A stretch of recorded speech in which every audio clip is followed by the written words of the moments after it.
High, good morning. বলতে গেলে আজকে হচ্ছে রথের আগের দিন। তো রথের আগের দিনে আমি আমার বোনের সঙ্গে একটু মজা মস্তি করলাম। তো বলা যায় তখন বাজে বিকেলের ভিডিওটা, যদিও আমি সকালে ছাড়ছি, সকাল বলে ছাড়ছি। তো বোন স্কুল থেকে যখন আসছে, তো বোনকে একটু ইয়ার্কি মজ মস্তিতে একে ধরলাম, ধরে বললাম আমার জন্য কী নিয়ে এসছিস। ওর হাতে এক হাতে রং কাগজ আর বই ব্যাগ নিয়ে সারাদিন স্কুল করার পরে বেচারি প্রচুর ক্লান্ত হয়ে গেছে। ও ক্লান্ত হলেও আমাকে প্রচুর ও ভালো পায়, আমার একটা ডাকেও শোনে এবং আমার কথা শোনে। তো বললো কিছু নিয়ে আসিনি, রং কাগজ নিয়ে এসেছি, রথ বানাতে হবে।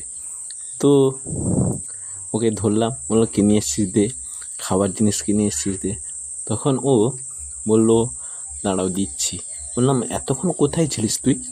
স্কুল ছুটি হয় 3:30টার সময়, 4টা বাজবে বাড়িতে পৌঁছাতে, তুই এতক্ষণ কোথায় ছিলে? ও বললো মামার বাড়িতে ছিলাম।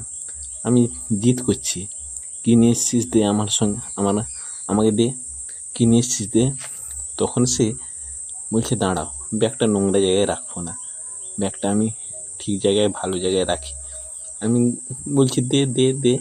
তখন আমি ওর কাঁধ থেকে ব্যাগটা নিয়ে বললাম দাঁড়া, তোর ব্যাগটা ধরছি, তুই আমাকে দে, কিনে এসছিস দে। তখন ও আমার দিকে তাকিয়ে আছে, বলছে দাঁড়াও, একটা গুঁড়ো বাদাম নিয়ে এসছি, দোকান থেকে কিনে নি, ওর মামা যে নিয়ে এসেছিলো, ও মামার বাড়িতে গেছিলো, ও মামার বাড়িতে একটা গুঁড়ো বাদাম দিয়েছে, ওটা বের করে আমাকে